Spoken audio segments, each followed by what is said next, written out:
Hi everyone, in front of me I've got a ROG Phone 8 Pro and let me share with you how to turn off running apps on this device.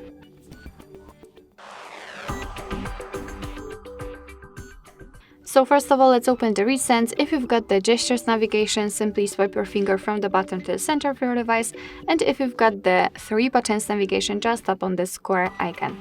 And as you can see here, we've got the recents.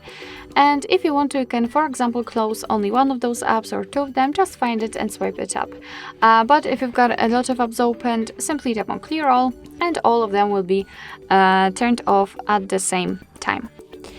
Alright, so basically this is it. This is how to turn off running apps in this ROG Phone device.